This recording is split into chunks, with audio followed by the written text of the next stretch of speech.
Bueno, mi nombre es Daniel Riera, soy militante del PM y uno de los editores de este libro. Del otro lado está el compañero Juan Cruz Cabral, también militante del PM y el otro de los editores de este libro. Y a mi lado está el compañero Pablo José Hernández, autor de este libro. Vamos a pedir un aplauso para el compañero.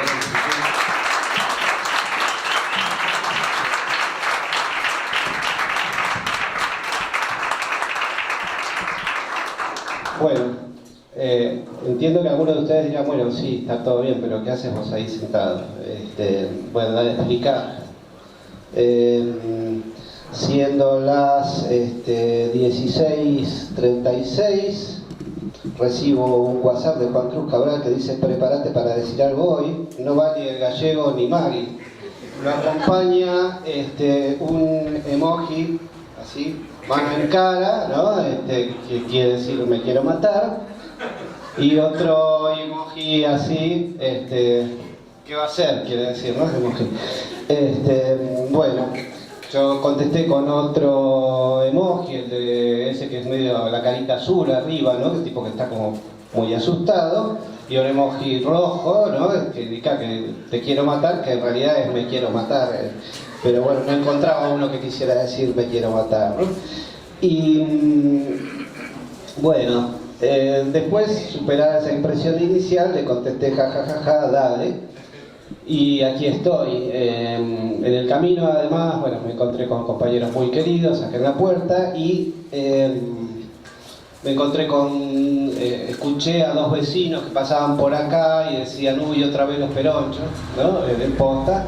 Y bueno, también ese es un aliciente, ¿no? Para estar acá sentados y para hacer tantos el hecho de que molestamos tanto a los gorilas, ¿no? Bueno, y bueno, quiero contarles un poco. Este libro se llama Sudestada, el revisionismo histórico, nacional y popular. Bueno, otra cosa que quiero decir es que terminando el diálogo, Juan Cruz me dijo: mi idea es que hagas de moderador, pero le des a la conversa con libertad. ¿Te va? Y yo le dije: dale, lo intentamos. Y luego me mandó Juan Cruz un sticker donde hay una especie de mono grandote que está a punto de pegarle un palazo al león y dice que se pudra todo, que mierda, ¿no? Así que vamos con esa. Entonces, bueno, este libro se llama Sudestada, el revisionismo histórico, nacional y popular en los 60. Si bien habitualmente asociamos, y este libro también lo hace, la palabra, el término revisionismo histórico a una nueva mirada sobre el significado de Juan Manuel de Rosas en la historia y en la política argentina, yo por una sola ocasión en lo que pase de esta charla voy a asociarlo con un término de una manera más amplia. Voy a tomar esa asociación de una manera más amplia, como la posibilidad de revisar cosas que no fueron dichas tal cual nos fueron dichas, como nos fueron dichas en su momento. Y voy a contar una anécdota personal que me vincula a este libro. Trabajando en la edición de este libro, leyendo el texto de este libro, me entero que la editorial Sudestada publicó en su momento un libro de quien fuera gobernador de la provincia de Buenos Aires durante el segundo gobierno de Perón, el compañero Carlos Aloé, un libro que se llama Gobierno, Proceso, Conducta. Entonces describe Pablo en su libro sobre Sudestada que Aloé era una especie de intelectual revisionista y que había decretado feriado en la provincia de Buenos Aires el aniversario de la vuelta obligado, y habla de que en este libro él, bueno, tal como el título lo indica, analiza tanto su trayectoria política como las acusaciones de las que había sido objeto durante la Revolución Libertadora. Y yo me quedé pensando, ¿qué sabía yo de ese personaje histórico? ¿Qué sabía yo sobre ese compañero antes de adentrarme en la lectura de este libro? Sabía sí que había sido gobernador durante el segundo gobierno de Perón, pero ¿qué más sabía? Y bueno, yo a mi viejo lo quería mucho, pero era un tremendo gorila. Mi viejo me había convencido de que Aloe era una especie de iletrado absoluto, una especie de bestia, un tipo que se comía las heces, que había chistes de Aloe, que era un burro total, y resulta que era un intelectual que había escrito no uno, no dos, 3 libros, ¿no? Y que además tenía una postura sobre la historia argentina muy especial y que formaba parte de una corriente revisionista y había escrito y además esos libros se habían publicado en ediciones de autores, es decir que se había pagado de su bolsillo la edición de esos libros en el afán de decir su verdad. Y bueno, eso me llevó a investigar y a seguir buceando en la vida de Aloe y descubrí que una entrevista televisiva en la cual que concede a Aloe en la década del 70 delante de su muy profusa biblioteca, ¿no? En fin, la anécdota, me extendí un poco, la anécdota concluye con que me compro el libro de ese Gobierno Proceso de Conducta por Mercado Libre, ¿no? Y descubro así en una primera ojeada que el compañero Aloe había sido objeto de alrededor de 24 causas iniciadas por la Revolución Libertadora, que lo habían acusado de una serie de cosas, de acusaciones que tal vez nos resulten familiares: asociación ilícita, traición a la patria, ¿no? Etcétera. Y él se había negado a declarar en prácticamente todas, excepto una que afectaba a su honor personal, argumentando que cuando a él lo destituyera un parlamento que era haber sido elegido por el pueblo, que si cuando él lo destituyera un parlamento con un juicio político, etcétera, él con todo gusto respondería a las acusaciones, ¿no? En fin, es una de las muchas cosas que me enteré leyendo este libro, es una de muchas cosas que revisó este libro sobre el revisionismo histórico nacional y popular en los 60 y que pone, digamos, un poco a disposición de ustedes. Nuestro movimiento se caracteriza, creo yo, por discutir a través de la palabra, empezando por nuestro fundador, ¿no? Por Juan Domingo Perón, por poner palabras a las ideas, por expresarlas y por dejarlas para la posteridad, y por una serie de pensadores, bueno, ustedes los conocen mejor que yo, ¿no? Jauretche, Scalabrini Ortiz, Hernández Arrey, el Colorado Ramos, historiadores como Pepe Rosa, bueno, los mismos fundadores de esta editorial, que no solo eran editores, eran también escritores muy buenos: Eduardo Luis Duhalde, Rodolfo Ortega Peña. Y este libro un poco da cuenta de eso, ¿no? Dice Juan Cruz en el prólogo, y vamos a seguir hablando de eso con quien lo escribió, que no hay, que un poco el corpus reunido por Eduardo Luis Duhalde y por Rodolfo Ortega Peña en esta editorial tan prolífica, que muestra un poco que dejaron en claro a través de ese corpus que no puede haber en nuestro país un nacionalismo que no sea popular, y no puede haber una izquierda que no sea nacional, ¿no? Y que bueno, que la síntesis que ellos lograron, digamos, a partir de, la síntesis que ellos lograron a partir de su, vamos a silenciar para que no vuelva a ocurrir, a través del corpus de la editorial, refleja un poco eso. Y dice Arturo Jauretche, en la primera frase del texto de Pablo, a modo de acápite creo que se llama, lo nacional es más ancho que la pequeña fracción y por su calle va un tráfico muy variado. Entonces, bueno, vamos a empezar, digamos, luego de esta modesta introducción, que tengan en cuenta que todo esto arrancó a las 4:30 de la tarde de hoy. Vamos a empezar preguntándole al autor por qué decidió, una pregunta muy sencilla y muy básica, pero me parece muy importante, ¿por qué decidió escribir este libro y con qué se encontró? Digo, porque estamos hablando de con qué se encontró al revisar aquel corpus 4 o 5 décadas después de haber sido producido. Es decir, vos no sé qué contacto cotidiano tenías con esos libros, pero digo, tuviste que empezar a revisar todo un material que llevaba décadas, y en qué se parecía a tu recuerdo y qué observaciones retrospectivas hiciste, ¿no? Al verlo, diferentes de las que te produjo en su momento. No sé si es muy larga la pregunta, pero bueno, hacé lo que puedas. Bueno, buenas noches a todos y a todas. En primer lugar, está acá. Tiene una ojera a la vez.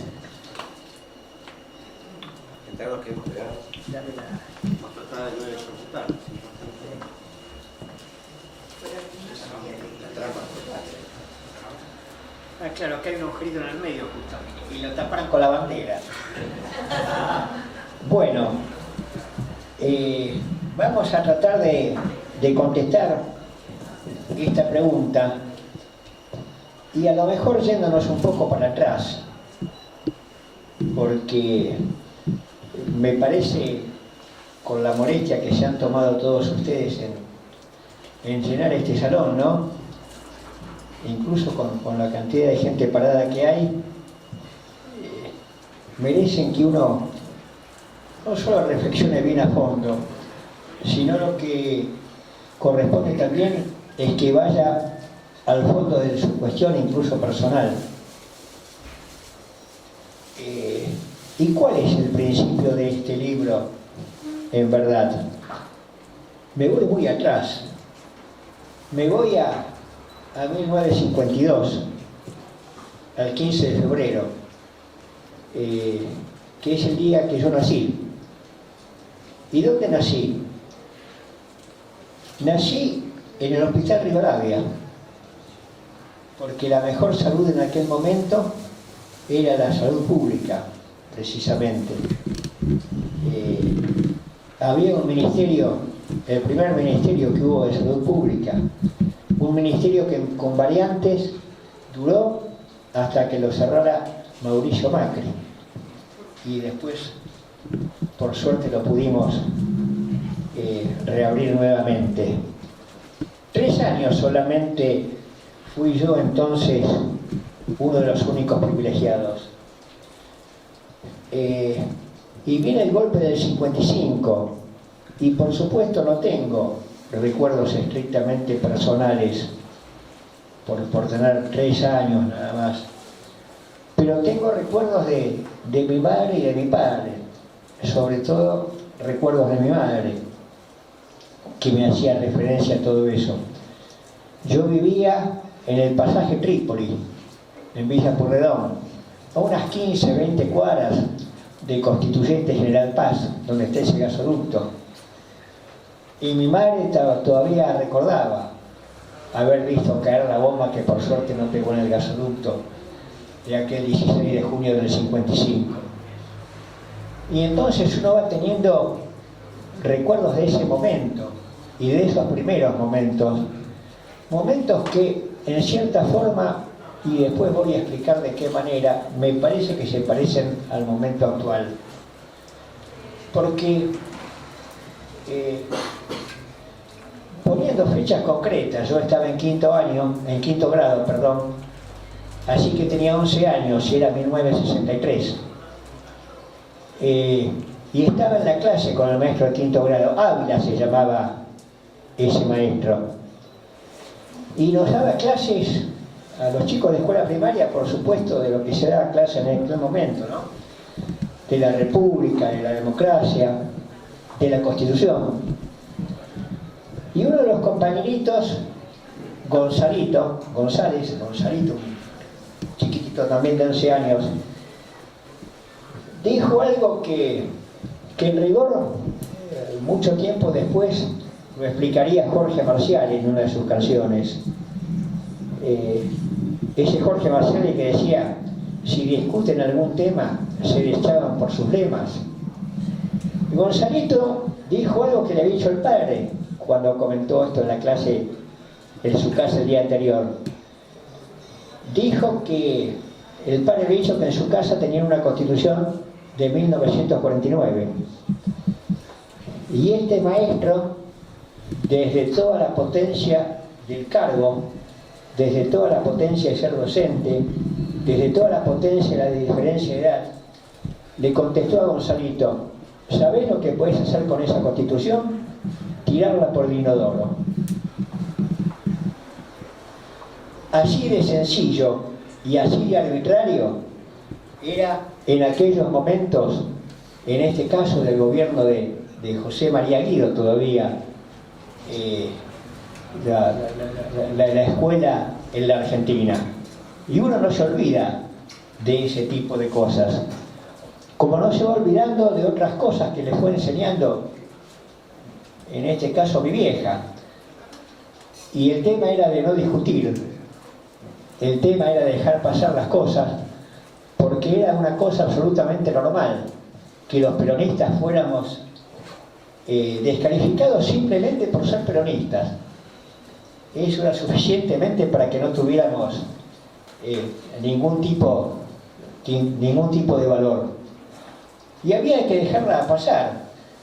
Y además, mi vieja me decía siempre una cosa, según íbamos creciendo. Algo que después Osvaldo Soriano mete en su libro, No hablamos penal de olvido, y Leonardo Fabio en Boca de Gatica en su película. Mi vieja me decía, los peronistas no nos metemos en política. La política era cosa de los radicales y los conservadores. El peronismo era otra cosa. El peronismo era la vida. Con ese peronismo familiar, con ese peronismo donde también está el Toto, Manolo Bianchi. Manolo Bianchi, el esposo de Juan Hernández, es decir, el primo político de papá.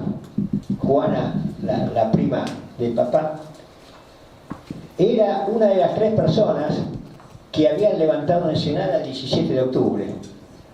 Empezó en Berisso, esa columna, fue a Ensenada, de Ensenada a La Plata, de Plata a la Avellaneda, y de Avellaneda llegaron a las 5 de la tarde a la Plaza de Mayo. Son los hijos del Toto los que me enseñaron cuando yo tenía 7, 8 años a cantar la marcha peronista. Y son también esos recuerdos los que me llevan a ese 65, cuando el Toto era diputado nacional, por una versión del peronismo que estaba proscripto, la Unión Popular se llamaba. Entonces, uno tiene esa historia del peronismo. Y cuando llega a la universidad, la historia que tiene es esa. Pero eso no alcanza para las discusiones. Ni para las discusiones en el Instituto de Opinión Pública, donde estudié periodismo, y después tampoco para las discusiones en la facultad. Y uno va descubriendo otras cosas. 1970, ahí es cuando me vengo de Villa Pueyrredón al centro, no a vivir, sino a estudiar periodismo.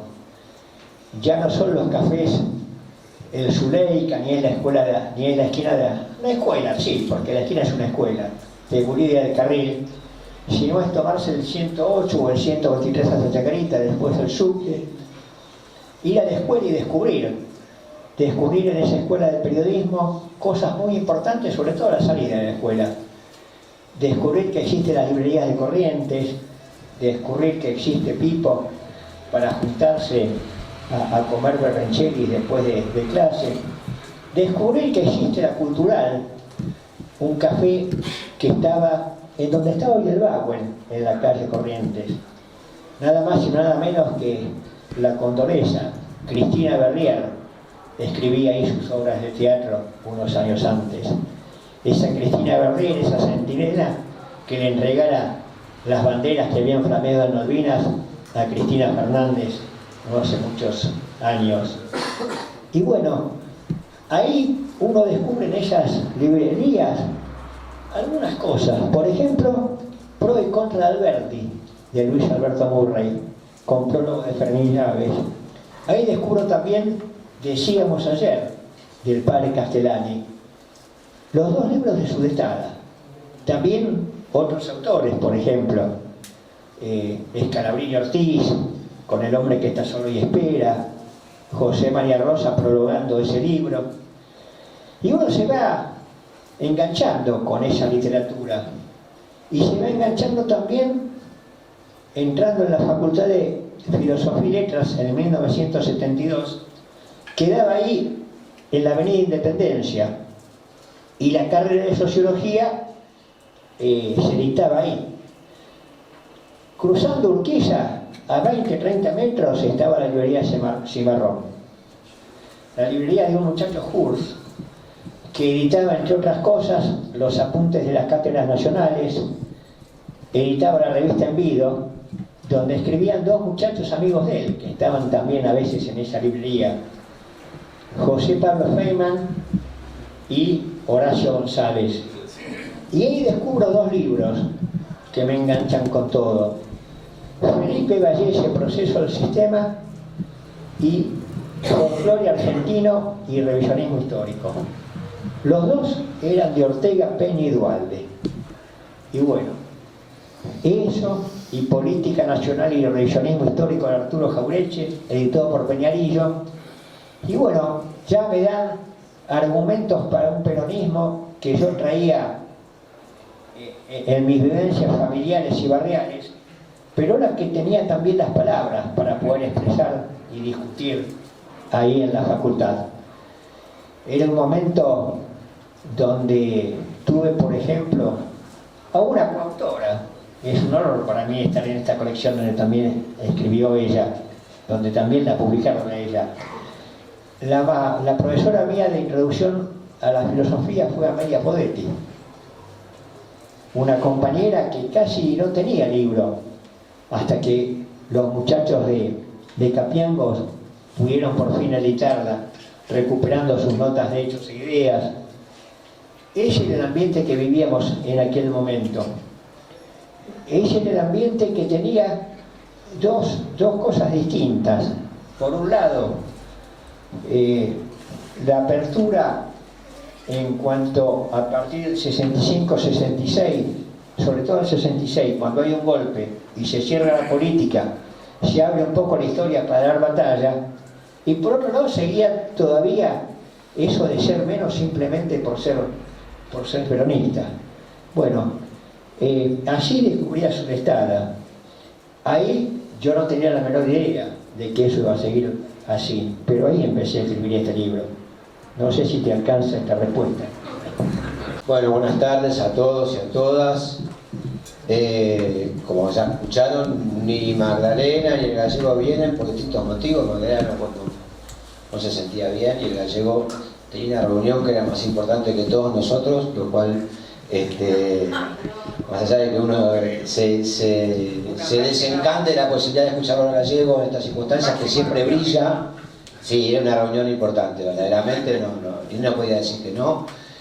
Sí, mandó un saludo, sí, pidió su disculpa para todos los que estaban presentes, y Magdalena mandó un mensaje que me pidió que leyera, y lo voy a leer pronto. Pero antes quiero, en primer lugar, mencionar a algunas personas que están acá. Primero, a Carolina López Feijó, que es artífice de este libro. Le pido un aplauso grande porque le puso mucha garra, mucho trabajo, y la verdad que trabajamos juntos, trabajamos bien, la verdad que buenísimo. Y hay otras personalidades, está Marcelo Duhalde, a quien agradecemos su presencia muy especialmente. Todas las personas que están acá, y bueno, honra que estés acá, Marcelo. El compañero Bochi Metón, muchas gracias por venir, Bochi. Está el compañero Hugo Chupita, gran historiador. Muchas gracias, Chupita, por venir. Y seguramente algunos me estaré viendo. Está Pablo Vázquez, que es miembro del Instituto Rosa, secretario de algo que es como dirigirlo al Rosa. Perdóname, Pablo, no recuerdo el cargo que es el instituto, pero Pablo es el que lleva adelante la mayor parte de las actividades de Rosa, muy activo en el Instituto Pablo. Además un amigo de nuestra organización, y está el compañero Vicente Tito Calvano, miembro de la Mesa Nacional de Economía Militar.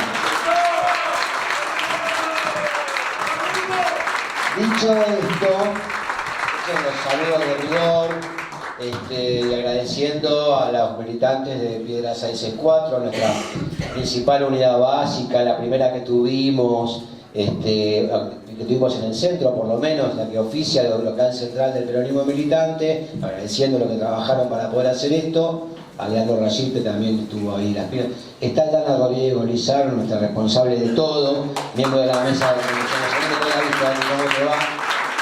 Dana es responsable de todo, para bien o para mal. Voy a decir una cosita breve antes de leer ese mensaje de Maggie, que quisiera contarles. Los libros son una especie de... O sea, ir a buscar el libro a la imprenta, recibirlo, todo eso es un momento que tiene una especial emoción.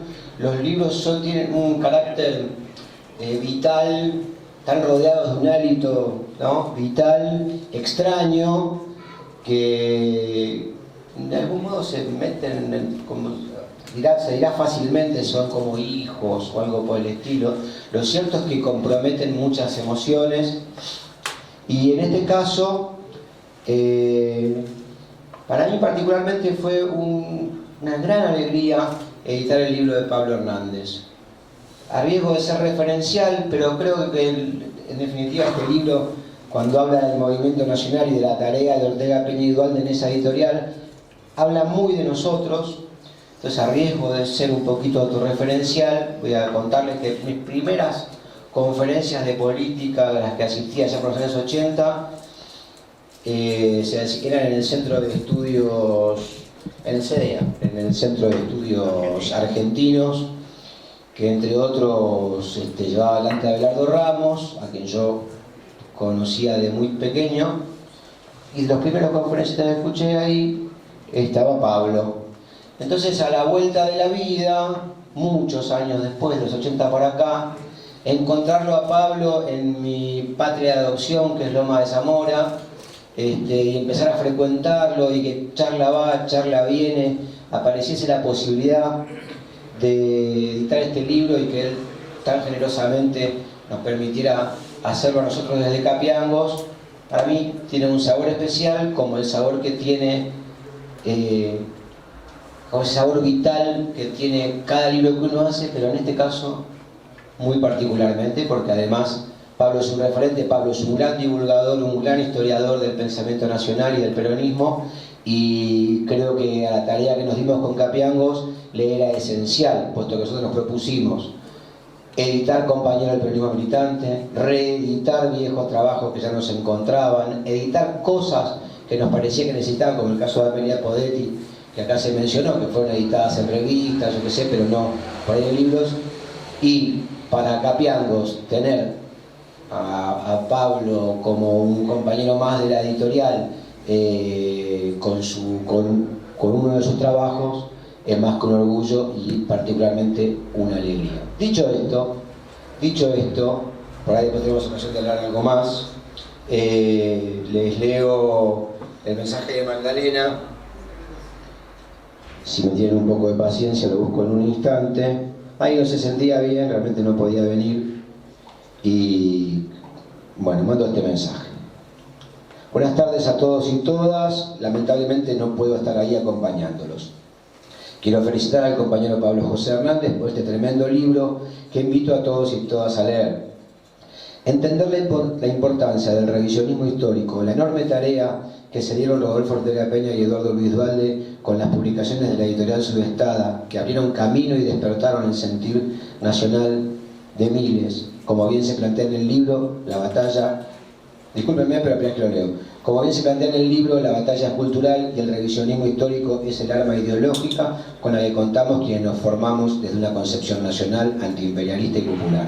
Me siento muy orgullosa de nuestra organización, todo lo que el libro plantea está en completa sintonía con nuestra concepción y forma de construir. El Gallego nos habla siempre de la construcción de nuestra organización como una organización de cuadros de combate ideológico.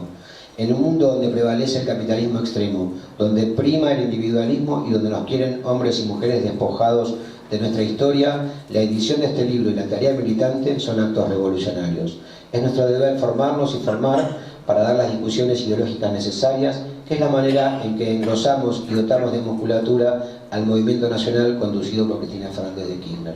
Para finalizar, cito al compañero Juan Cruz Cabral, comillas: en países como los nuestros, sometidos a las presiones del imperialismo y expoliados por sus aliados de la oligarquía vernácula, las luchas populares requieren de construcción de soberanía política nacional, tanto como las luchas nacionales precisan imperiosamente las reivindicaciones populares. Cierra la comilla. Sigamos construyendo organización, siempre con vocación movimentista. No hay nacionalidad sin justicia social. De pensamiento es la guerra mayor que se nos hace, ganémosla de pensamiento, José Martí. Les mando un abrazo fuerte y peronista a cada uno y una y pido disculpas por no poder estar ahí acompañándolos. Me hubiera gustado mucho poder ser parte de ese panel de lujo. ¡Viva la patria! Maggie. Nos la perdimos a Maggie acá, porque es una gran oradora, siempre lindo escucharla.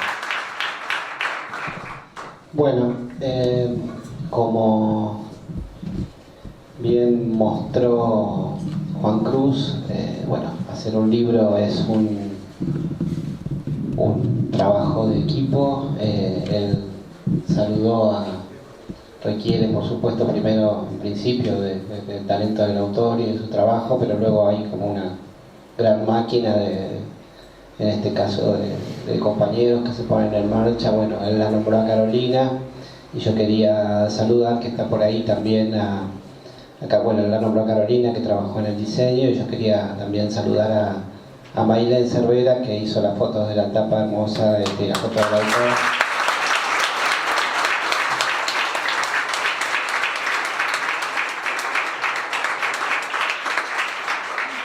Y bueno, aunque una parte de la pregunta la contestó sin saber que yo la formularía, Maggie, en las palabras que mandó, quería un poco preguntarles a ambos, a autor y prologuista del libro, a Pablo y a Juan Cruz, ¿por qué, digamos, el revisionismo histórico se convierte algo así como en un santo y seña, en una bandera a ser levantada por esa militancia nacional y popular, particularmente durante la resistencia peronista? ¿Por qué se convierte en un valor tan importante de todos esos compañeros de todos los intelectuales del movimiento nacional y popular en aquella época? Bueno, vamos a contestar esta pregunta empezando con una cita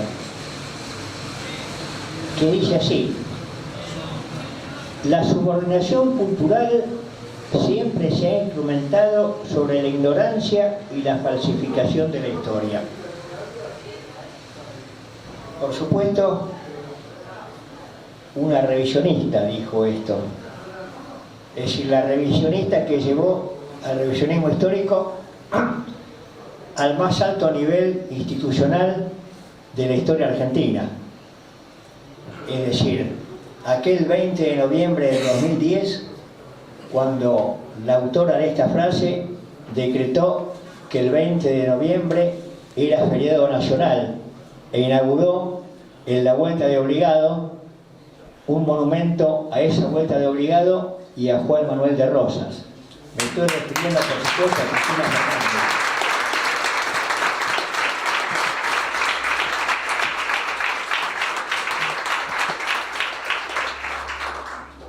¿Cómo surge la reivindicación del revisionismo? La historia es un poco paradójica. Y no son revisionistas precisamente los que nos dieron la mano mayor, sino fueron dos gorilas de aquellos, Aramburu y Rojas. Ellos son los que en el 55 hablaron de que esta era la de Perón, había sido la segunda tiranía. Y entonces la gente empezó a preguntarse, ¿y cuál fue la primera? Y la primera fue la de Rosas. Y entonces concluyeron con lógica, y Rosas debe haber sido un buen tipo. Y un buen gobernante. Y entonces toda aquella tarea que habían empezado en la década del 30, hombres como José María Rosa en la provincia de Santa Fe con la creación del Instituto de Estudios Federalistas, o un poco más acá en el 38, pero ya en Buenos Aires, hombres como Julio Irasusta y también José María Rosa y el capitán de fragata Ocavalda, fundando el Instituto y Manuel Gálvez, fundando el Instituto de Investigaciones Históricas Juan Manuel de Rosas. Y bueno, eso que venía siendo una cuestión de lucha muy desde abajo, alcanzó una gran popularidad. Muy de abajo hasta el punto que durante la década peronista eran muy pocos los dirigentes peronistas que eran revisionistas. Uno de ellos era John William Hooke, el otro Ernesto Palacio. Pero la mayoría, y bueno, no se ocupaba de esos temas. A partir de esa reivindicación, a partir de que estaba prohibido la foto de Perón, y en los sindicatos empezó a colgarse el cuadro de Rosas. Aquí hay muchos jóvenes, seguramente bien informados, pero hay algo que me parece que tiene sentido que se los repita, aunque ellos ya lo sepan, porque hay algunos que a lo mejor no lo saben. De aquellos años es el decreto 4161, un decreto que la gente que habla de democracia y de republicanismo había hecho, lo había firmado Aramburu, Rojas, también Álvaro Alzogaray, todo el gabinete, y prohibía decir la palabra Juan Domingo Perón, prohibía decir la palabra Eva Perón, prohibía decir 17 de octubre. No se cumplió eso, porque los almanaques se seguían editando y el 17 de octubre aparecía. Y no llevaban presos a los tintoreros japoneses que editaban esos almanaques con esa fecha tan tremenda. Estaban prohibidos las obras de arte que habían tenido que ver con el peronismo, o las obras de arte a crearse. Ya las prohibían antes de que se crearan. Decía Rodolfo Terraño, cuando era un gran periodista, pero sigue siendo, nada más que ahora hace más política que escribir, digamos, ¿no? Pero él decía una vez que ese decreto, en el nombre uno de Cuestionario lo decía, una revista muy importante de aquellos años, una revista política muy importante, que ese decreto debía figurar en todas las antologías de la intolerancia que había en el mundo y con un lugar preferencial. Y bueno,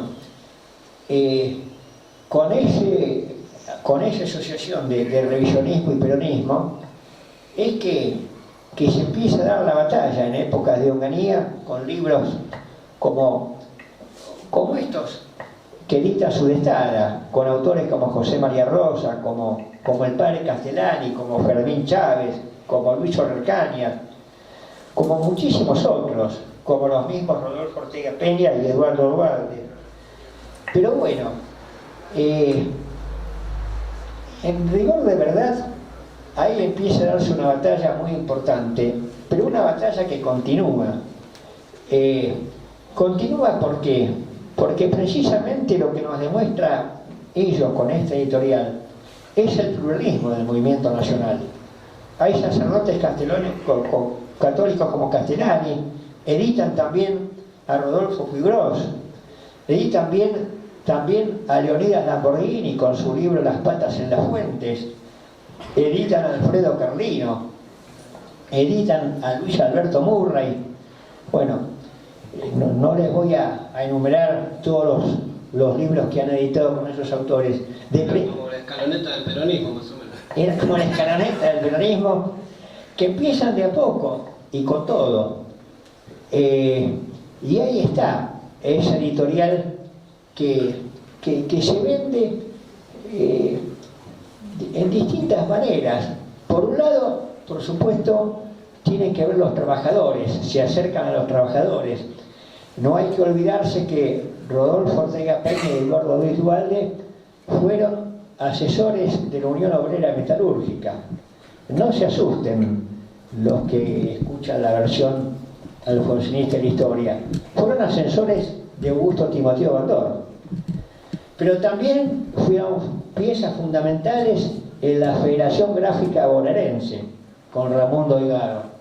Es más, cuando Rodolfo Ortega Peña fue asesinado, se lo veló en la sede de la Federación Gráfica Bonaerense. No me voy a olvidar nunca esa noche. Yo había ido con Nana, con Naifi, una amiga y compañera y militante de aquellos años, y habíamos ido, y me acuerdo de la compañera de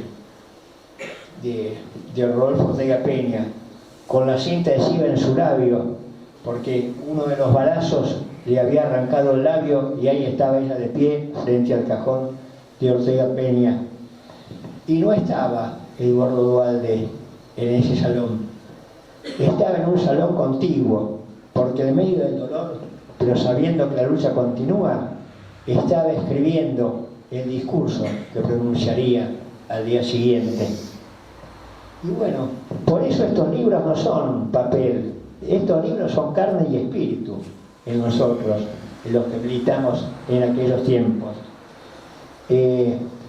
Así siguió la historia, hasta que mucho tiempo después, en el 2010, en Navarro, exactamente en los campos donde fue fusilado el coronel Manuel Dorrego, tuve la inmensa alegría de ser convocado para el Congreso de Revisionismo Histórico que se hacía allí, y precisamente tanto Ortega Peña como Duhalde habían escrito un libro, El asesinato de Dorrego, que uno había leído. En la contratapa de ese libro había una crítica muy elogiosa del padre Leonardo Castellani, por ejemplo.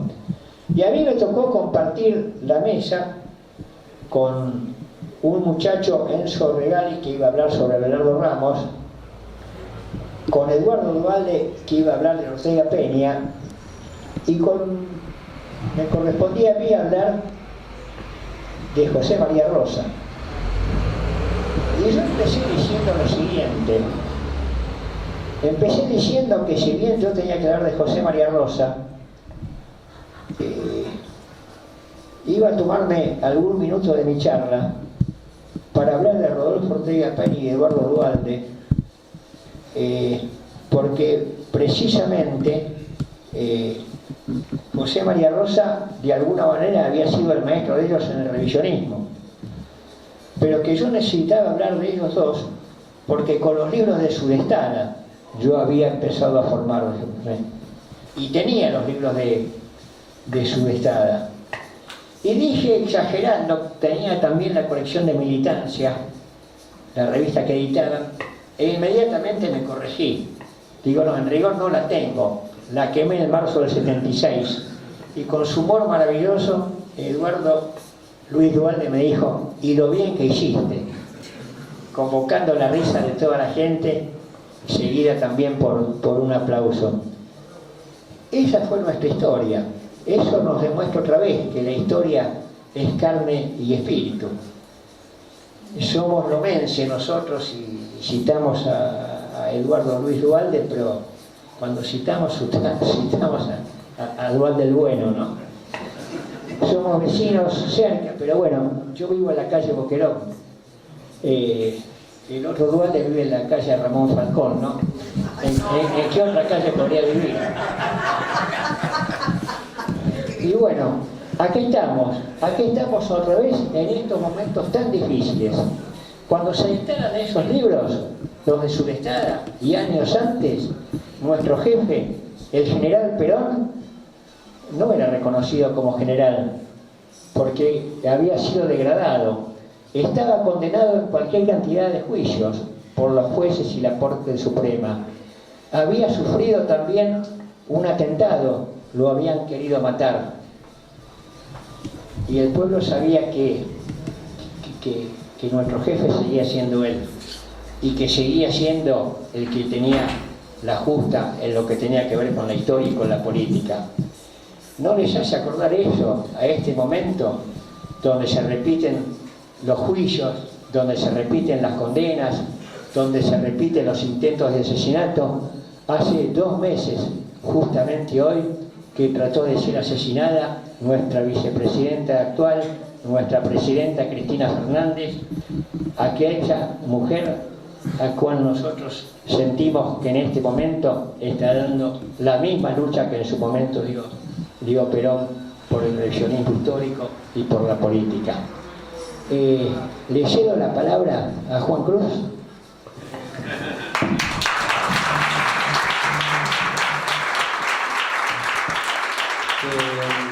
Arrebaté el micrófono porque el compañero Marcelo me había hecho un gesto como que quería hablar. ¿Sí? ¿Te entendí bien? Adelante, compañero, bienvenido.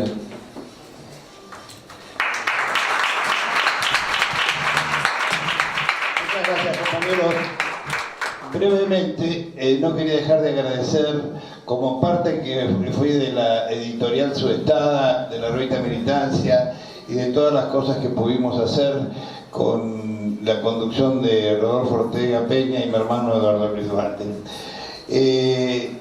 Realmente, como bien decía Pablo, el revisionismo en los años 60 fue un disparador para la juventud, para involucrarse en la política, pues veníamos de la resistencia muy brutal, pero faltaba formarse, había que formarse, y eso era la mayor necesidad. Y tuve el gran orgullo de oírlo más de una vez a Néstor Kirchner decir que él se había formado leyendo los libros de Ortega Peña y Duhalde y de la revista Militancia. Y eso realmente fue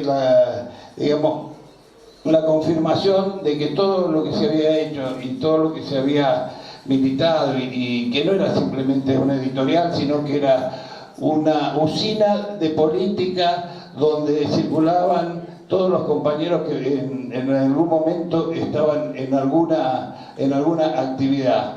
Así como decía el compañero, estábamos vinculados, por supuesto, con la CGT de los argentinos, con todos los compañeros y con todas las organizaciones armadas, porque defendimos desde el estudio a todos los compañeros, más allá de que fueran peronistas o no peronistas, pero todos los que se enfrentaban al sistema. Eduardo Luis Duhalde y Rodolfo Ortega Peña habían decidido que tenían que defenderlos porque todo el que se enfrentaba al sistema era un compañero y había que colaborar para que pudieran seguir en la lucha. Estamos ahora en un momento muy difícil, en algunas etapas que habíamos pasado, porque creo que el mayor triunfo del neoliberalismo en los últimos años ha sido el vaciamiento ideológico de mucha parte de los dirigentes del campo popular.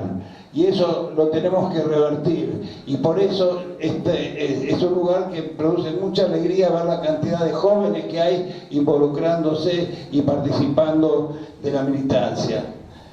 No tenemos que bajar los brazos, pues estamos en un momento muy difícil.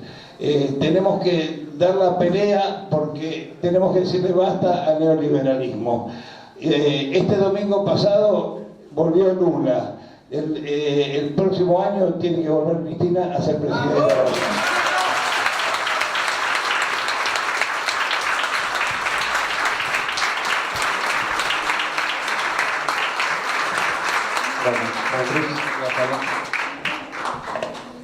Después vamos a abrir un poco a si alguien más quiere participar. Voy a retomar un poco el hilo, que es lo mismo que venimos dándole vueltas, con alguna reflexión medio a galope hecha ahora mismo mientras se las digo a ustedes. porque Daniel preguntaba por qué el revisionismo, y Pablo hablaba de cómo él se fue encontrando, cómo en un momento a ese peronismo familiar, ese peronismo de la crianza, ese peronismo del sentimiento, necesitó agregarle contenido, formación, dijo Marcelo. Y a mí me parece que el revisionismo es para nosotros mucho más que una escuela histórica o de pensamiento. El revisionismo es la búsqueda de una identidad negada. Es decir, nuestro país, como habrá otros seguramente, sufrió desde el siglo XIX, desde el principio del siglo XIX o mediados del siglo XIX, pero desde siempre en realidad, una especie de autonegación impulsada por las élites eurocentristas, cipayas, como las querramos llamar. Es decir, las clases ilustradas del siglo XIX despreciaban profundamente lo americano de nosotros, ¿no? Muy profundamente, y se miraban en un espejo del que ni siquiera podían recibir una imagen valedera, que era el espejo europeo. Digo, ni siquiera podían recibirla porque, por supuesto, los miembros de esas clases ilustradas eran tan americanos, sea lo que sea eso, sea que eso es, cuánto de mestizo eso tiene, no importa. Eran tan de acá que ese espejo europeo no les devolvía nunca su propia imagen, era un imposible. Entonces era una negación completa de identidad, pero esa negación de identidad fue la que a la vuelta del siglo XIX se entronizó como la triunfadora de nuestras luchas civiles, nuestras luchas intestinas. En nuestras luchas entre federales y unitarios esa lucha se resolvió en favor de los liberales, porque los unitarios no es otra cosa que los liberales, que en América del Sur son algo muy distinto a lo que pueden ser los liberales en Europa, los liberales en América del Norte.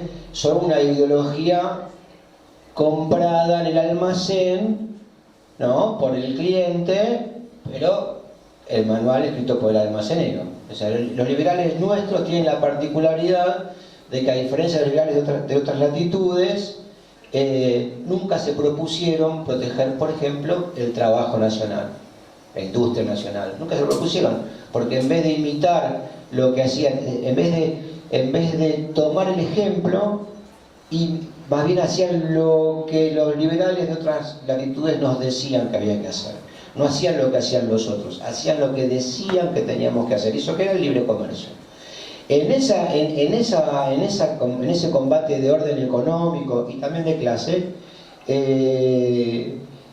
los liberales fueron instituyendo en la Argentina una ideología de la dependencia, una ideología del autodesprecio, ¿no?, una ideología de la negación. Fue recién cuando empezaron a aparecer los proto-revisionistas y los revisionistas, cuando eso empezó a hacer agua, junto con que hizo agua el modelo agroexportador iniciado por el mitrismo, de alguna manera, y establecido fuertemente durante la década del 80. Cuando ese modelo dejó de tener posibilidades de existir, en el sentido de que ya nuestro colonizador, Inglaterra, nos abandonaba y no nos compraba, cuando dejó de existir, esa sociedad entró tan en crisis que pudo hacer pie el revisionismo histórico, que tiene elementos previos, porque el revisionismo histórico no es otra cosa que la búsqueda del pensamiento nacional que ya existía en el siglo XIX, por eso retoma autores de todo tipo, como José Hernández, como Saldías, como va retomando y va construyendo, inclusive retoma el mejor Alberdi en algunos casos. Y lo que es eso es una búsqueda de identidad. Y la identidad es, a su vez, la posibilidad de construir, y el revisionismo eso trabaja muy bien, algunas identificaciones. Es decir, yo soy, pero también soy como, soy en el otro, soy, ¿no?, un modo de ser también la identificación con esos grandes luchadores de la historia nacional, ¿no? que permanentemente estamos buscando. Y en el revisionismo aprendimos, creo yo, a buscar en la historia esas claves que nos permiten identificarnos con luchas pretéritas, no para evocarlas, sino para invocarlas, si me permiten el juego. ¿No? Para traerlas acá hasta nosotros, ponerlas en juego, ponerlas en actividad y que sea nuestro sustento para las luchas contemporáneas. Entonces, en cada una de esas etapas, particularmente la del 55 al 73, no podía ser de otra manera, porque si se nos negaba la identidad, no podíamos decir Perón, 17 de octubre, eso es una negación de la identidad, otra vez. Ni silbar la marcha. Ni la marcha, ni cantarla, ni silbarla, ¿no? Si se nos negaba la posibilidad de ser, ¿no? La posibilidad de tener una identidad, ser identificados también por los demás, naturalmente tenía que haber una búsqueda por cuál es esa identidad para poder ponerla en el centro de la lucha política. Y esa búsqueda requería no cercenarse ninguna de sus componentes, requería esa tarea de orden nacional, ¿no? Y entonces eso es lo que estas editoriales como Sudestada y otras que hubo en la época, porque la época es la época de oro del pensamiento nacional. Lo que va del 55 al 73 es sin duda la época de oro del pensamiento nacional. Las grandes obras del pensamiento nacional son de ese periodo, son del 56, 57 en adelante. O sea, algunas habían sido panfletos o pequeños libritos que tomaron más cuerpo en ese tiempo en el que los nuestros no podían participar ni de la gestión. Jauretche no era más funcionario, entonces podía dedicarse el tiempo a estudiar, a escribir, ¿no? Pasaban esas cosas. Entonces, eso para mí, esa búsqueda de la identidad, para nosotros, los peronistas, los del movimiento nacional en general, es constante porque en realidad el aparato cultural nos vive negando esa identidad una y otra vez. Nos trata como si fuéramos, y a veces nosotros nos lo creemos, ¿no? El movimiento de los ágrafos, ¿no? Como si fuéramos una ilusión, ¿no? Por ejemplo, a Cristina la dejaron desde el 2015, Cristina ya no vuelve más, ¿no es cierto? Pero es porque una negación de nosotros eso, nos niegan. Entonces es natural que nosotros natural y necesario, que estemos buscando esa identidad permanentemente, para poder identificarnos y para que nos identifiquen, para mostrarnos nosotros como lo que somos, que es esa vocación integradora de lo popular, esa vocación integradora de la nación. Nosotros somos eso, somos los que intentamos, nosotros no nos puede hablar de unidad, nadie nos puede hablar de unidad nacional, a los peronistas. Si hay una fuerza política en Argentina que se propone una unidad nacional, ese es el peronismo, ese es el movimiento nacional, que se piensa desde todos, ¿no? Desde todas sus vertientes, desde todas sus posibilidades en realidad, desde todo lo que tiene adentro, que es capaz de integrar lo diverso, que es lo que hace Sudestada. Eso hace, integra lo diverso. La tarea de Pablo, me gusta decirlo siempre cuando, este tiempo que me ha tocado hablar muchísimo de este libro, no en público, sino en privado, Pablo es un autor que muestra en su obra esa diversidad que el movimiento nacional tiene, que es lo que lo hace enormemente rico. Pero no porque tenga de todo, sino porque integra todo y construye una identidad que no es sectaria ni puede serlo. Cuando es sectaria ya se equivocó, ya se está interpretando mal a sí mismo, ¿no? Construye una identidad que puede convocar lo distinto, pero a su vez no para construir, digamos, para generar una fragmentación o quedar fragmentados. Lo distinto para integrarlo en algo capaz de ser sujeto histórico, sujeto político. Eso es el movimiento nacional, eso es el revisionismo histórico, o eso aportó el revisionismo histórico, y ese es el gran aporte del peronismo, creo yo, a la ciencia política argentina, a las luchas políticas argentinas. Esa vocación de siempre integrar lo diverso para construir un sujeto capaz de confrontar con lo que son los dos grandes dramas de nuestra historia, que son el sometimiento nacional y el sometimiento social. Dicho de otra manera, La falta de soberanía, la falta de justicia social. Son las dos puntas de eso que se necesita mutuamente, que siempre repetimos, que las luchas nacionales necesitan las luchas populares. Y vaya si lo vemos hoy en día. Que hay algunos logros en materia de macroeconomía, pleno empleo, aumento del empleo, crecimiento industrial, algunas políticas exteriores que podríamos defender largamente y que si estuviéramos en un contexto de avance social estaríamos defendiendo con sus contradicciones muy decididamente, pero tiene un problema que venimos señalando hace mucho tiempo y que nuestra Constitución también señala, que es el problema del ingreso. Y el problema del ingreso no es simplemente... Es un problema profundo porque debilita políticamente el movimiento nacional. Políticamente. Porque no se puede convocar a dar una lucha nacional a un pueblo que padece hambre. No se puede. No se le puede pedir eso. Y no se puede dar esa lucha, las cúpulas no pueden dar esas luchas sin el apoyo popular atrás. Entre otras cosas porque después perdés las elecciones. Entonces, ¿qué importa si diste la lucha, si después viene el contrario? ¿No? Y viene el contrario, y como está lo que llamamos la insatisfacción democrática, es decir, que básicamente nadie está contento muchos no están contentos con las realizaciones del gobierno obtenido por vía democrática, y bueno, perder las elecciones y todas las políticas, por buenas que pueden ser en términos de soberanía, si lo fueran, hay algo para discutir. Todas las mejoras que hubiesen en ese sentido están en riesgo. Por eso la discusión por el ingreso que están dando algunos de nuestros dirigentes, la discusión por la lucha contra la inflación no es menor. Hay que darla con énfasis, hay que reclamarla con énfasis, sabiendo que es el reclamo que le hacemos a nuestro gobierno, el que construimos nosotros. Está ahí porque estuvimos nosotros para que estuviera. Nosotros, los que estamos acá, los que desde 2016 en adelante nunca le aflojamos ni un tranco de pollo. Nunca. Y que fuimos capaces de estar en el 2017 donde había que estar, y en el 2019 de hacernos cargo de lo que había que hacer y poner al movimiento nacional de vuelta a conducir los destinos del país. Entonces nosotros estábamos en condiciones de decir, che, hay unas cosas que hay que hacer y que son vitales para la continuidad del proyecto nacional.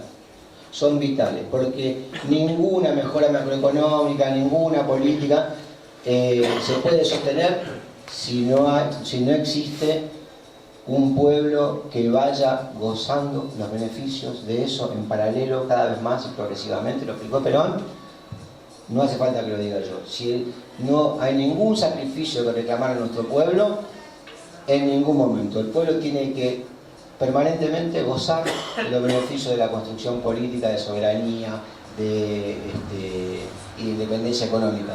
Que en alguna medida se intenta. También podemos discutir largamente sobre eso, pero no importa. Digo, esa búsqueda de identidad nos tiene que servir a nosotros, el revisionismo, para comprender en profundidad. Nosotros somos eso, porque a veces parece vacío, pero no. Somos lo nacional y lo popular, juntos, de la mano, nunca separados. Lo nacional y lo popular. No podemos ser, hoy señalaba Aldana, algo que parece escribir yo a algún lado, pero no podemos ser de izquierda o progresista, ¿no? Si no somos nacionales, no tiene ningún sentido. No podemos ser nacionales si no somos populares tampoco, no existe eso. No hay vitalidad. Sería otra vez una negación de la identidad. Bueno, la identidad se construye con estas cosas.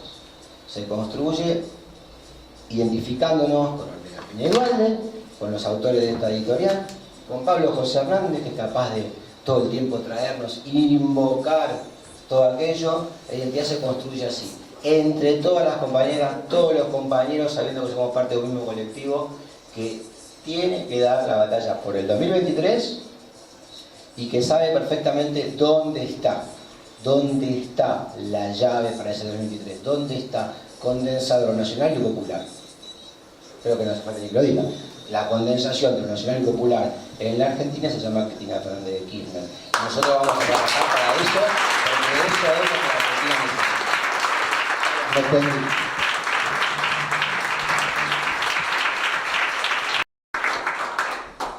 Son las 8:15. Me gustaría que pudiesen hablar ustedes con el autor. Me parecía, sin embargo, que quedaba una cosita, digamos, no menor a sumar a esta descripción. Bueno, aprovecho también para decirles que cuando termine la charla el libro va a estar disponible aquí en la puertita y lo pueden comprar si lo desean. Es importante que se los recuerden. Pero me parecía importante también destacar, para que no quede como que Sudestada era solamente no es poco, ¿no? Pero no era solamente una editorial dedicada a la política y a la historia, sino que también era una editorial que tenía narrativa, que tenía poesía, que tenía teatro, donde se publicaron obras de Bernardo Cordon, de Campos, de Leónidas Lamborghini, de Alfredo Carlino, y quería un poco preguntarle a Pablo cómo interactuaban, digamos, dentro de esa colección, esas obras de ficción, de teatro, de poesía. Interactuaba, en verdad, porque la vida no se puede separar. Interactuaba, en verdad, porque el peronismo siempre es vida. Y siempre es vida quiere decir que es los libros, pero quiere decir también que es la fiesta, quiere decir que es la cultura, quiere decir que es la canción, quiere decir que es el protagonismo de los hombres y de las mujeres. Entre los libros que edita Sudestada hay uno de Jaén, La Juventud Argentina y la Emancipación Nacional. Por un lado estaba Galimberti en ese grupo. En ese grupo estaba también Carlos Grosso. Y en ese grupo también, aunque por poco tiempo, estuvieron Luis Alberto Spinetta. Y claro, no es una broma esa mezcla. No es una broma porque ahí está el surgimiento del rock nacional en la Argentina, pero en aquel tiempo, con esa necesidad de dividir o de dividirnos que hay siempre, se hablaba del rock comercial y del rock progresivo. Y también hay una persona que jugaba hasta el fútbol en el equipo de Sudestada, una de las figuras más importantes de la joven guardia, nada más y nada menos que Mayoranz, el autor de El extraño del pelo largo, la canción que después se convertiría en película protagonizada por Lito Nebbia. Y eso era Sudestada.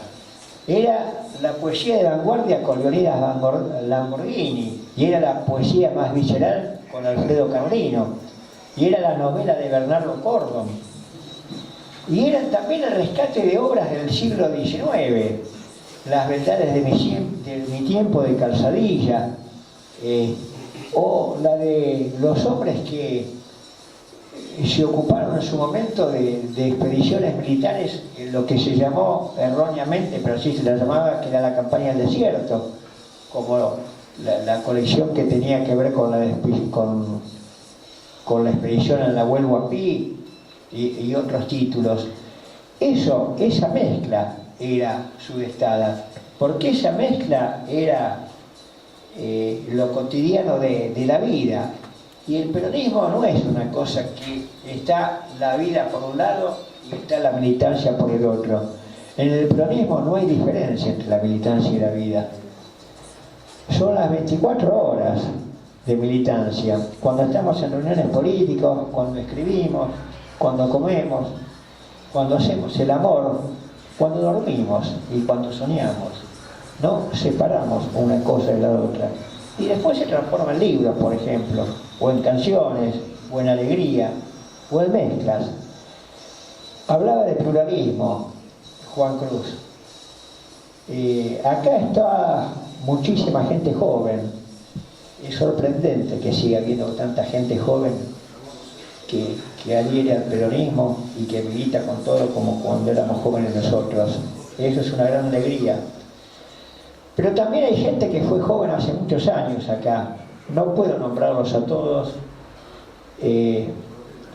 pero tampoco quiero nombrarlos a todos. Quiero nombrarlos con las agrupaciones que eran en su momento, o que integraron en su momento. Hoy acá en este salón hay gente del Frente Estudiantil Nacional. Hoy en este salón hay gente de la Juventud Peronista de las regionales. Hoy en este salón hay gente de la Izquierda Nacional. Hoy en este salón hay gente del Comando de Organización. Hoy en este salón hay gente de Guardia de Hierro. Otra vez, Sudestada está colaborando con esa mezcla y con ese milagro que se hizo en su momento. Porque Rodolfo Ortega Peña y Duhalde fueron abogados de todos los que hubo que defender. A algunos les sorprenderá, pero Ortega Peña y Duhalde fueron en su momento también los abogados de Alberto Brito Lima, el jefe del Comando de Organización. Y después, por supuesto, también de todas las otras organizaciones. Bueno, eso era el peronismo. Eso es el peronismo. No hay peronismo si hay sectarismo. Y es una alegría que los jóvenes de antes y los jóvenes de ahora puedan seguir diciendo presente con esta lucha, presente con esta historia y presente sobre todo con esta apuesta al futuro. No quiero extenderme más ni hacer esto demasiado largo, ya mucho es lo que estamos hablando. Así que bueno, yo les agradezco la presencia a todos ustedes y ustedes me dirán cómo sigue este asunto.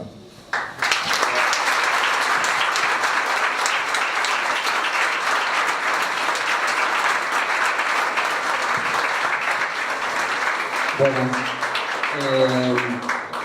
no es muy largo el cable del micrófono, va a tener que hablar fuerte. Si algún compañero o compañera quiere hacer alguna pregunta para el autor, sobre todo, adelante.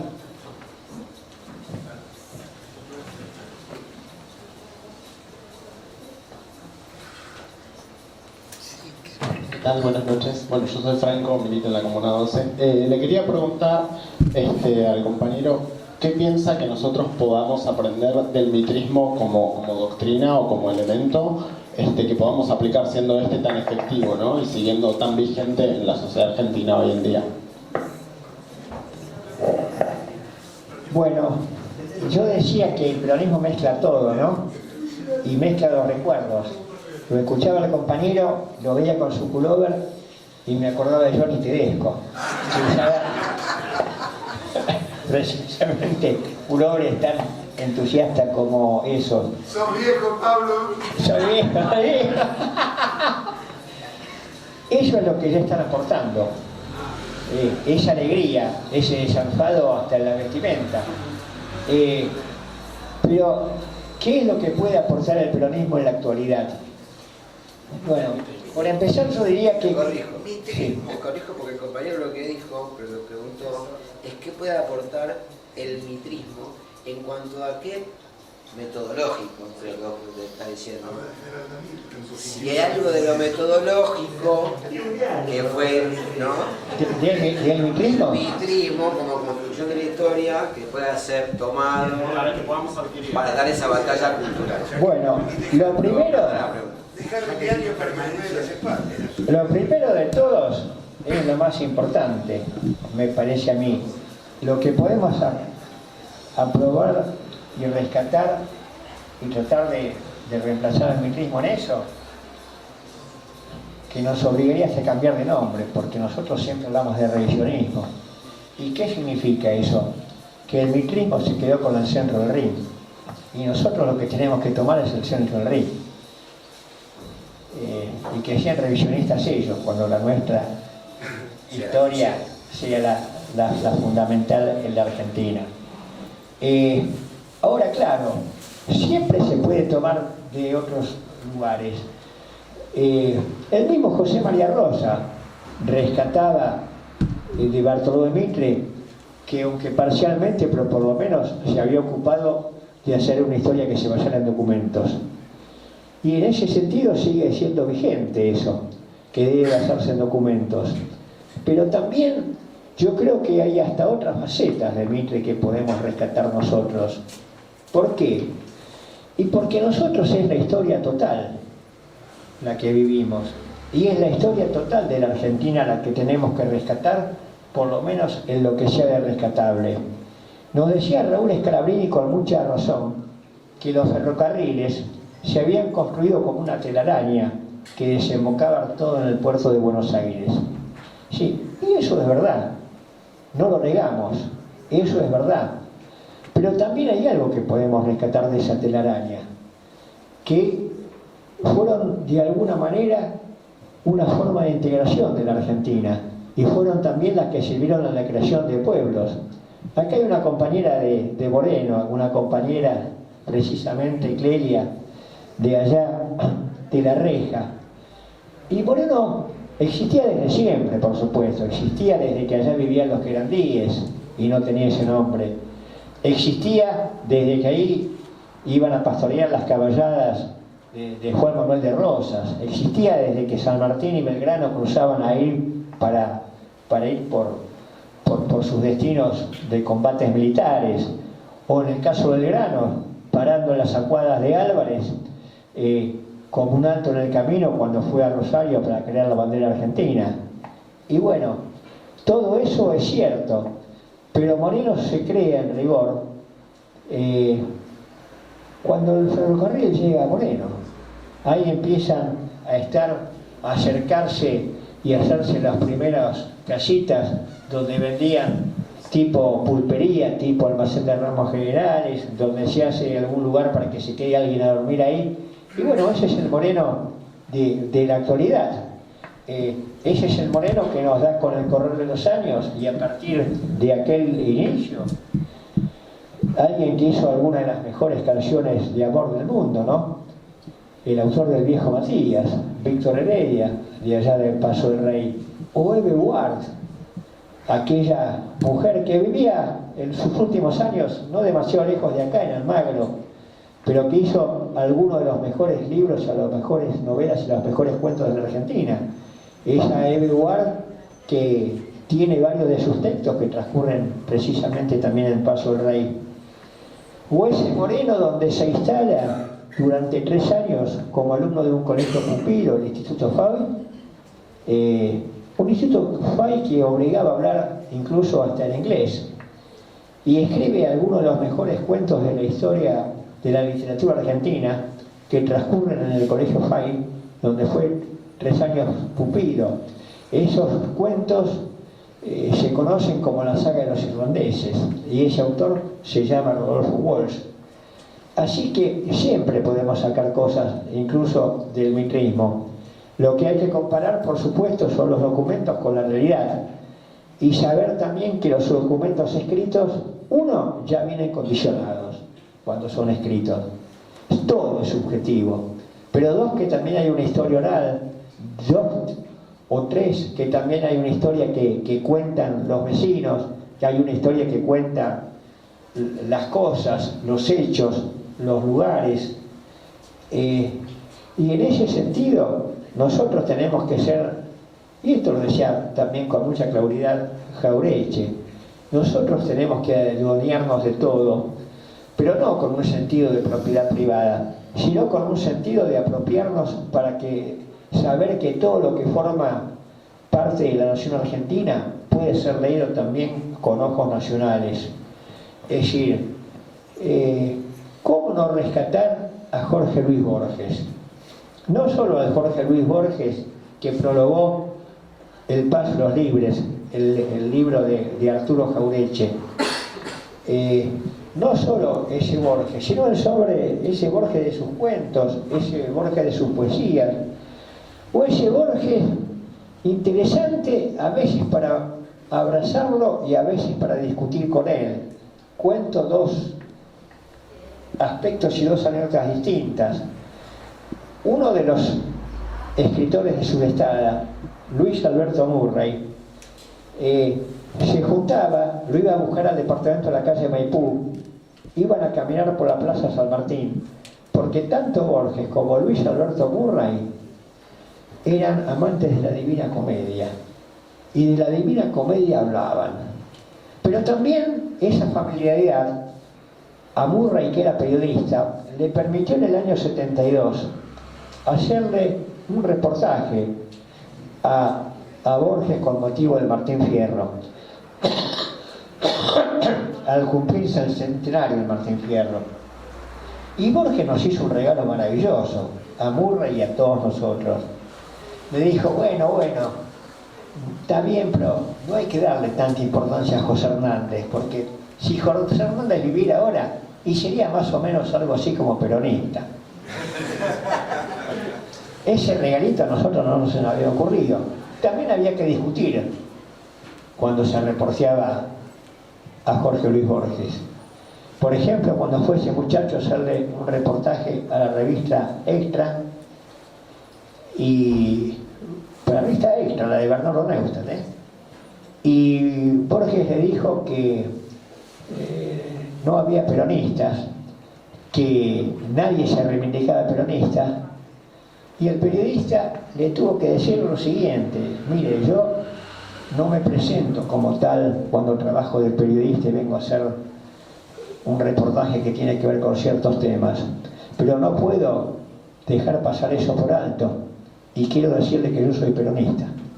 Ahí terminó ese reportaje, pero es un reportaje brillante, aunque dura 5 minutos solamente, y se publicó en la revista Extra, de ese periodista maravilloso que fue Dardo Cabo, el jefe de la operación Cóndor de desembarco en Malvinas. Así que siempre tenemos que ir a buscar todo. ¿Cómo no rescatar nosotros a Cortázar, que no podía escuchar los cuartetos de Béla Bartók porque los bombos peronistas le molestaban? Yo a veces tengo ganas de ir a comprar un CD, si todavía existen, para ver qué coño son los cuartetos de Béla Bartók. Pero lo he disfrutado a Cortázar, lo he disfrutado con La Noche de Mantequilla, haciendo un cuento que es denuncia al proceso de la Organización Nacional. Lo he disfrutado cuando escribió sobre el Torito. Lo he disfrutado, y ahí nos sale el localismo otra vez, cuando escribe de Banfield, una de las localidades de Lomas de Zamora. No nos achiquemos con nadie, pero escuchemos y rescatemos siempre a todos, pero desde nuestra visión, o a casi todos. Vuelvo un poco y mezclo a la política. Cuando tuve que contestar hace poco unas preguntas para una revista que está por salir nuevamente, Hechos y Ideas, me decían que hablara del tema de la unidad nacional. La unidad nacional es una metáfora. En rigor nunca puede ser total, pero hay que tratar de que sea lo más amplia posible, no para que estemos de acuerdo, pero para que convivamos por lo menos. Por supuesto, cuando alguien es presidente tiene que decir que gobierna para todos y debe gobernar para todos. Perón mismo lo decía, pero también Perón lo decía, y lo dijo cuando vino en el 73, y que había que lograr lo que él logró, que más o menos el 85, el 90% jugara de este lado. Y él lo ejemplificara de la siguiente manera: afuera quedaban solamente Álvaro Sogaray, Manrique, Ezequiel Martínez, pero el resto, el peronismo, el radicalismo de Balbín, la partida intransigente de Oscar Allende, por supuesto Jorge Alvarado Ramos, todo eso también jugaba de este lado. Ahora hay que lograr otra vez, hay que lograr que los dejemos otra vez en no es más el 10 o el 15%. ¿Cómo lo hacemos? Cada cual como pueda. Yo quiero recomendar lo que hacía yo cuando era chico y lo que me enseñaba mi viejo y mi vieja. No discutamos, no nos peleemos con los vecinos, no nos peleemos con los amigos. Que los dirigentes se peleen con los dirigentes como corresponde. Nosotros dejemos pasar el golpe y demostremos lo que somos. Demostremos con la conducta cotidiana, demostremos con la forma en que nos comportamos, demostremos con las cosas que hacemos. Hay jóvenes como ustedes que están acá, hay jóvenes que están muy enojados. hay que traerlos para este lado. Decía Jauretche en una carta a un colega radical, Ábalos, cuando Jauretche era radical todavía, hay muchachos que se dicen de la Alianza y hay muchachos que se dicen comunistas. No son nada de eso. Están buscando lo que venga y algún día van a encontrar eso nacional. Y muchos de esos muchachos fueron peronistas después. No nos asustemos porque algunos muchachos no se entusiasman con lo nuestro y a lo mejor se entusiasman ahora con cosas disparatadas. Ya se van a dar cuenta que esos son disparates y ya van a venir también para este lado si nosotros logramos que se entusiasme, si nosotros tenemos conductas y hechos que los hagan entusiasmar. Y en ese sentido está el futuro y en este sentido está lo que dijo Juan Cruz. El salario es una cosa básica. Esto que nos dicen con desprecio los que tienen mucha guita, la operación platita, estos que tienen millones de pesos o de dólares acá en el exterior, nos cargan porque queremos nosotros tener platita en el bolsillo. Y sí, queremos tener platita en el bolsillo para poder comprar comida, para poder ir a lo mejor a ver una película, para poder ir a un recital, para poder disfrutar la vida, para poder vivir la vida como merecemos vivirla, una vida que sea digna, porque tenemos trabajo, porque tenemos estudio. Ojo, y esto no es solo una cosa sencilla, sino muy complicada, porque no son solamente los sectores de mucha guita los que no entienden ciertas cosas que están pasando, y no hay que pelearse, hay que convencerlo. Una piba que salió de una villa de Bahía Blanca, Mayra Arena, piensa desde un ángulo distinto, algo que es maravilloso por su descubrimiento. Ella ve que muchos pobres, y todo lo que tienen, lo tienen por el Estado. La educación pública, la medicina, la ayuda social, el hospital público. Y esa gente que solo vive de lo público critica al Estado. Y no hay que enojarse, dice ella, pero hay que explicarlo, que es así. Y que si bien el hospital público anda más o menos en largas colas, en la clínica privada no los atenderían directamente. Y hay hospitales de altísima complejidad. El Hospital del Cruce, Néstor Kirchner, donde gratuitamente se atiende a todo el mundo, empezando por los más pobres. Y si no fuera por eso el Estado, se morirían. Y necesitamos más hospitales públicos, por supuesto, en todos Estados y en la provincia de Buenos Aires. Hubo una gobernadora que dijo que no iba a hacer nunca un hospital en la provincia de Buenos Aires. Es terrible eso. Bueno, estas son las cosas que nosotros tenemos que difundir y las cosas que nosotros tenemos que hacer para que lo que no es nacional se reduzca a un 10 o un 15%. Esta es una presentación de un libro muy importante del cual hemos hablado. En esta básica, todos venimos a parar esta básica de una manera o de otra, porque quienes no militamos aquí, cuando volvemos de la Plaza de Mayo, dejamos acá nuestras banderas, nuestras tacuaras, nos sacamos una foto a la columna, así que todos le tenemos mucho cariño en particular a esta básica. Y